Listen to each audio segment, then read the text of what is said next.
আর বদনে গদগদ ভাস, কি যেন বলতে চাইছে কিন্তু বলতে পারছে না। নরহরি সঙ্গে ছিল। সচিমাতা জিজ্ঞাসা করছে, রে নরহরি, আমার সোনার বরণ গোড়া অঙ্গে এমন ভাবে ধুলা কে লাগিয়েও ধুলা লাগিয়ে দেয়নি গো? তাহলে কেমন করে ধুলা লাগলো? নরহরি মনে মনে বলছে, মা তুমি তো জানো না, তোমার নিমাইকে তুমি তো তা জানো না। ওমা তোমার নিমাই যে স্বয়ং বৈকুণ্ঠ বিহারী হরি। মা গো,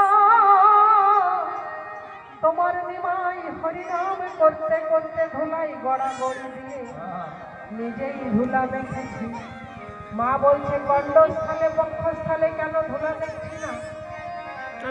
নরহরি বলছে, ওমা তোমার নিমাই হরিনাম করতে করতে অষ্টসাত্ত্বিক ভাবের উদয় হয়। সেন স্তম্ভ কম্প পুলক সরভেদ গদগদ বৈবর্ণ, এই 8টি ভাবের উদয় হয়। তাই তোমার নিমাই হরিনাম করতে করতে কখনো হাসে, কখনো কাঁদে, কখনো ধুলায় গড়াগড়ি যায়। তাই তোমার নিমাই আবার যখন দাঁড়িয়ে দিয়ে দুটি হাত তুলে হা কৃষ্ণ প্রাণ গোবিন্দ বলে কেঁদেছে, তখন নয়নের জলে ধুলা ধুয়ে গিয়েছে, গণ্ডয়ার বক্ষস্থলে ধুলা ধুয়ে গিয়েছে। সচিমা নরহরির বদনে এই সমস্ত কথা শ্রবণ করছে, আর বসন অঞ্চল দিয়ে নিমাইয়ের সর্ব অঙ্গে ধুলা লেহন করে দিচ্ছে। বৈষ্ণব পদকর্তা ছুটতে ছুটতে এসে মায়ের হস্ত যুগল চেপে ধরে বলছে, ও মা, তোমার নিমাইয়ের সর্ব অঙ্গের ধুলা তুমি লেহন করে দাও, তাতে আমার কোনো দুঃখ নাই। শুধু তোমার কাছে একটি মিনতি জানাই, তোমার নিমাইয়ের চরণ যুগলের ধুলা, ওই ধুলা তুমি ঝেড়ে মুছে পরিষ্কার করো না।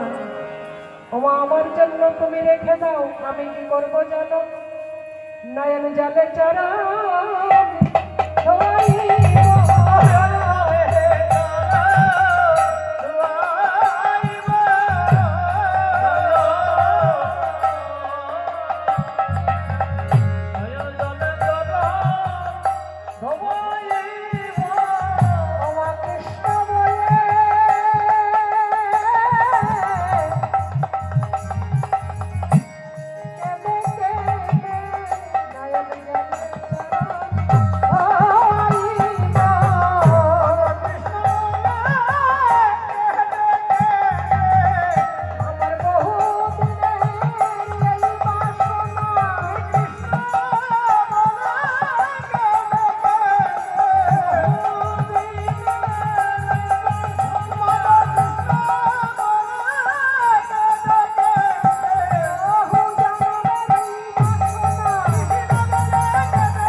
বহুদিনের বাসনা।